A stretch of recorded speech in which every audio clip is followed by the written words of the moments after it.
What's going on, my people? Welcome to another episode on Let's Talk About Us with Uche. I am your host, Uche. Thank you so much for your continued support. If you're new here, please make sure to download, subscribe, share with your friends and family. If you're new to my YouTube, please also make sure to subscribe. And don't forget to hit that bell notification so anytime I upload a video or an episode, you'll be the very first to be notified. So today, man, chat, look, I don't like being the bearer of bad news, but some of these things need to be talked about, man. I'm watching this documentary on BBC on YouTube titled Retirement Hell. This is a documentary set in Nigeria. I'm pretty sure this is very common in all throughout Africa. But it's basically about old people, really old people who have retired, you know, working for the Nigerian government or working in Nigeria for over decades, like let's say 2 decades, 20 years plus or something like that. And now they've reached retirement age and they're retired, and they're supposed to be getting their pensions, and they're either not getting their pensions at all or they've had their pensions completely cut. So maybe they used to get their pensions and then all of a sudden it just stopped, and they're trying to fight the government, you know, try to fight as much as possible so that they can have their pensions reinstated. And it's really sad watching this because, you know, obviously these people are old. These people are really old, and they're barely, not that they were even making any type of money at all when they were working in the country. You know, they were already struggling and really poor when they were working. So now imagine the pension. Of course, the pension is going to be some type of reduced percentage, and now they don't even have that source of income at all. They're really old. A lot of their families are really poor. They have no source of income. They have no source of livelihood whatsoever. One of the guys actually was talking about how he's been surviving on the little farm that he has. Ladies, come out. Welcome. Good Thank afternoon, you. Mr. Cletus. So your name is Mr. Efuka Cletus Laffin, Yeah. and that's your name here. So your name here is on this list, sir, that says that you are Mama. dead. That's the list. I'm not dead, madam. I can see that you're alive. Mr. Cletus stopped getting his pension in June last year. They have not paid me anything. So how have you been surviving? But I'm managing with my dad, my small farm. My children, they were in school. Now I've stopped them because I have no money. He has been to Calabar 5 times. It's up to 6 hours. Because if you go in the morning, you will reach there when it is 4 o'clock. We go there at time, we used to sleep there up to 2 weeks before we come back. When you come, you go again. 2 Like that, weeks? like that, like that. So you spend 2 weeks in Calabar even though you don't have anybody there? Now, so we just sleep outside like this, rain will fall. You sleep outside? Outside like this. At time, we sleep outside while the rain is falling. That is why I'm sick until now. My body is not like before.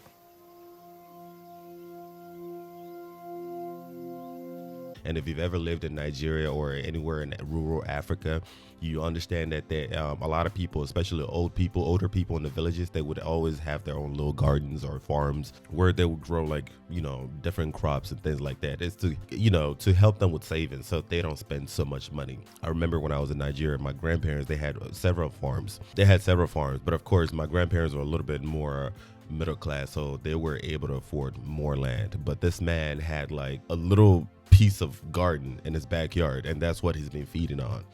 Just watching this documentary just made me so sad. So sad, man. I'm literally sitting here in my home office trying so hard to hold back tears. I have a soft spot for old people. You know, older people, older members of the community, because to me, I think I mentioned this in one of my very first episodes. To me, I just find it very fascinating for anybody to survive this crazy ass world that long. I'm just keeping it real. You know, when I see people in their 60s and 70s and 80s and 90s and 100, holy shit. I'm like, yo, mad respect, because this life, man, this world with all the trials and tribulations, all the ups and downs, all the bullshit that's been thrown at you from the second you were conceived and your mother was carrying you, all the shit that she had to put you through or she had to endure, you know, and then you being a baby and being under somebody's care, having to navigate that, having to survive that, going through, you know, puberty, going through adult life, you know, young adult life, going into your midlife, you know, having to survive all of that, and you're still walking, and you're still, you know, you're still moving in spite of all that shit. Mad respect. And I think society as a whole, we owe it to old people to care for them, to give them the absolute best. Again, these people are much older. They're like kids, you know. At this point, they're like kids. It's sort of like a child who is dependent on you, who is weak, you know, whose body, whose mind is still developing, still fragile. You know, it's up to the able-bodied people in the society to take care of them. Me, I'm still in my 20s right now. If I'm blessed enough to live that long, you know, when I get older, I would like somebody to take care of me. I would want to be taken care of. When my body's giving out, when I'm not looking my best anymore because time has run its course on me, I would like my society to take care of me, whatever society I retire in, be it America, be it Nigeria, be it in Africa, be it in Asia. I would like to be taken care of. And just watching these older people, because I have older grandparents. My grandparents are really, really old. You know, I remember back in 2017 when I went back to Nigeria, I saw my grandparents back in Nigeria. They were old as shit. Now, my grandparents, their case is a little bit different because they chose to live in Nigeria. They could have lived here in America, but they chose to live in Nigeria. You know, but that's a whole nother conversation, because living here in America is not the most conducive for older people, especially if you're an immigrant. So I do understand that. So yes, my grandparents, they have access to better. And of course I have uncles and aunties, you know, who are in America, who send them money here and there. So they may not necessarily need the pension from the government. But the average Nigerian desperately needs that pension. And just watching these old people be marked as dead or be denied of their basic right. This is like their basic right. It's their money. It's their money, yo. And it's not even like a lot of money. Like, I'm pretty sure it's like money for peanuts. And these people are being denied of their basic rights. When we speak to Margaret in January, 1 month later, she still hasn't received her pension. It's our money that they used to cut and keep. They immediately retire, you should just go and they'll give you the money en bloc. They'll wait so that you die. It's what we are passing through, everybody in Cross River State. When you retire, it's like you are in hellfire. You are no more a human being again. I don't even know what the actual fuck is going on at this point, man. Yes, even though I live here in America, I'm still Nigerian, and I just can't help but think that, yo, these are my people back home. I am truly blessed that I was born into a family that has connection to the West. Hence why I live here in America, and things are relatively better here. You know, there are more opportunities here. But I can't help but think that I could have easily been skipped. I could have been born into a family that has no connection whatsoever. That would have been my fate. God forbid, that would have been my fate. Imagine going through life in Nigeria. Is just hard as fuck. You know, and I've talked about this before. How only very privileged people or people who are just mentally inept do not see the hardship in Nigeria. Because I actually lived in Nigeria. Even though my family was relatively well off compared to average Nigerians, I saw poverty. I saw a lot of fuck shit in Nigeria. I saw a whole lot of things, and this is not getting better.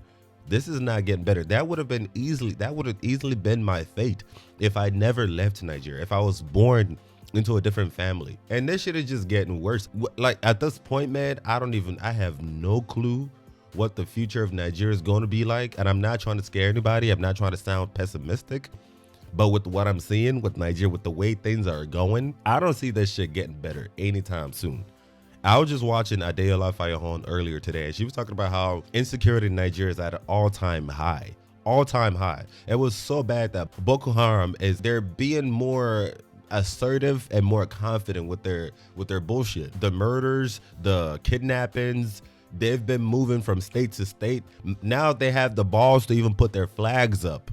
It's only a matter, and they're approaching the capital city, approaching Abuja. It's only a matter of time they'll start hitting these big ass celebrities, these neighborhoods in Abuja and in Lagos. It's only a matter of time. Things will just get out of hand. They're kidnapping boys and girls, murdering people, asking for ransoms, raping people. Whatever is our position, we have a chapter. We cannot keep quiet any longer. It has gotten to a point that we cannot sleep with our two eyes closed. We are not free. Our children are not free. The president must rise to the occasion. There's no nation that is so powerful that it doesn't need support of other nations. Individual cannot say you will leave the war without any other person with you. So we must rise. The situation is our security system has collapsed. It has failed. And because it has failed, we need to look for foreign support. It costs Nigeria nothing Forget the ego, forget the superiority of Nigeria in African nation. Today, we are facing serious problem. If our nation is to survive this period, I'm not in doubt that the security architecture we have today cannot cope with what we are facing. Every part of this country is threatened. From the north to the south, nobody is safe. Nobody can travel 50 kilometers in our nation. I feel like shedding tears for a country that we grew up, where nobody harass you when you travel from Lagos to Maiduguri. I done it in times past. Today, I cannot travel from here to Kaduna to Niger State where I was born. The president must know that this is a bad time for our nation. We must look for foreign support to save this nation.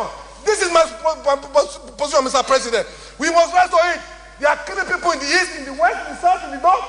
We should shut down the National Assembly. Let's shut down. If we cannot save this country, we stay in our homes. Our country is bleeding. People are in poverty. There's no food. People are hungry. Insecurity is threatening us. We cannot pretend. It's better we are not here. Than to not see that here people are dying. Every day Nigerians are dying. We must rise to the occasion. And so me, Mr. President. This is a hot fucking mess. And this is not something that, has been happening today. This has been happening for a long ass time. People can't even move freely in the country anymore. People can't move from the east to the west to the, to the north. It's impossible to move around in Nigeria without having a heart attack. I don't understand this. I don't know if this is just the doing of the current president, Mohammed Buhari, whatever his name is. I don't know if that's just his doing or if just the government, the lawmakers are just inept, or the country is just fucked.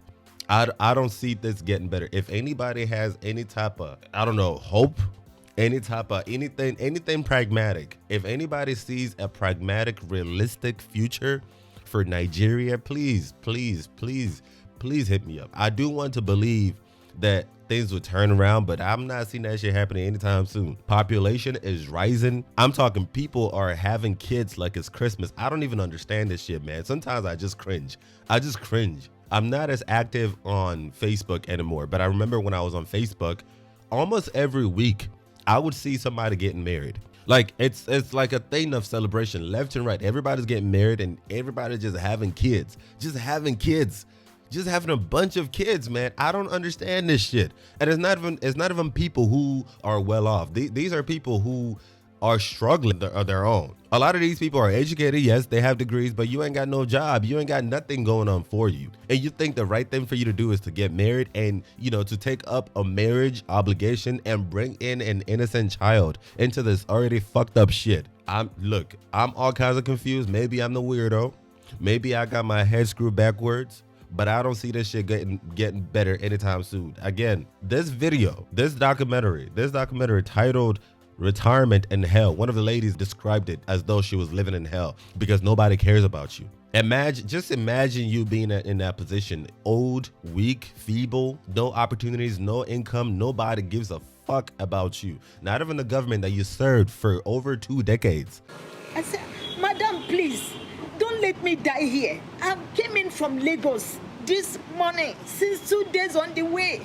Could you please help me and interview me? Let me go.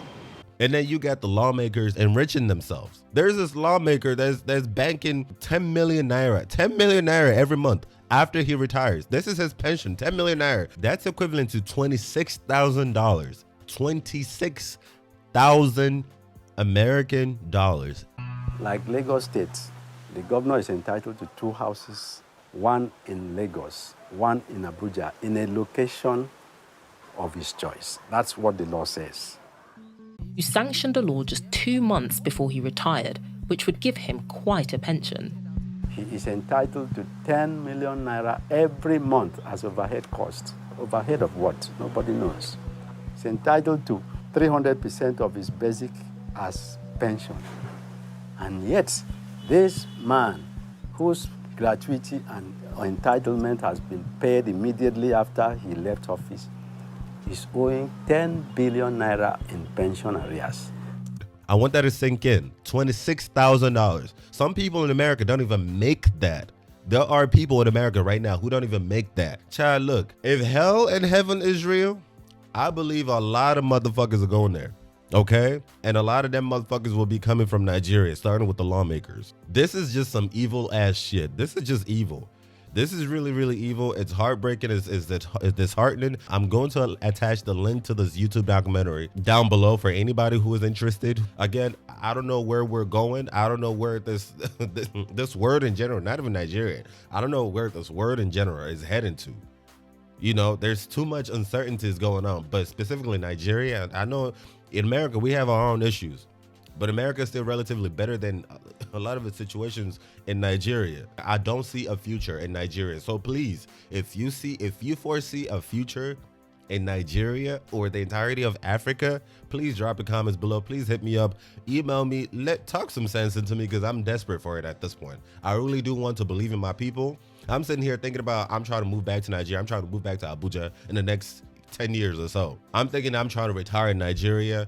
I'm thinking I'm trying to start some businesses in Nigeria. But seeing all this shit is like, it's so unattractive. I'm not trying to get caught up with this shit. I'm not trying to get caught up with this. So what's the point of even moving back to Nigeria knowing that things are only getting worse? I've heard so many stories about people who move from the US or from the UK back to Nigeria for retirement, and within months they're dead, they're kidnapped or some shit. Child, please let me know. Talk some sense into me. I'm desperate for it. Like I said, I don't see things getting better anytime soon. This is a hot mess. This is a state of emergency at this point. We need a fucking miracle. At this point, we need a miracle. We need the UN, the US, the UK, whoever the fuck it is, the World Health Organization, the US military. I don't know who it is, but we need we need Jesus, child. We need some type of miracle, because this shit is getting worse. And the sooner people realize this shit, the sooner people realize this and cry out and show that rage and passion like I'm showing you right now, the better. The sooner we change this narrative. Anyway, that's it for today's episode. Please let me know how you feel about that documentary. You know, if you guys watch it, please watch it. Let me know how you feel about that documentary. And do you agree with me that things are getting worse? Do you agree with me that this is really sad that, you know, older Nigerian citizens who should be protected by the law, who should be receiving pension, their own money, they're being robbed of their own money? Do you agree with me that that's just pure evil? And please, if you do foresee a healthier, better future of Nigeria, a realistic, not the bullshit of, oh, God will take care. No, I'm not trying to hear that shit. You know, a realistic, pragmatic future where things would actually get better, please comment down below or email me. I really want to hear. I really do want to believe that there's hope, so that at least I can start gearing towards that. So please let me know. Let me know. I'm really desperate for this. Thank you very much for tuning in. Please make sure to follow me on Facebook and Instagram, Let's Talk with Uche. Don't forget to email me at letstalkwithuche@gmail.com. My website is www.letstalkaboutus.org. Thank you very much. Until next time. Bye-bye.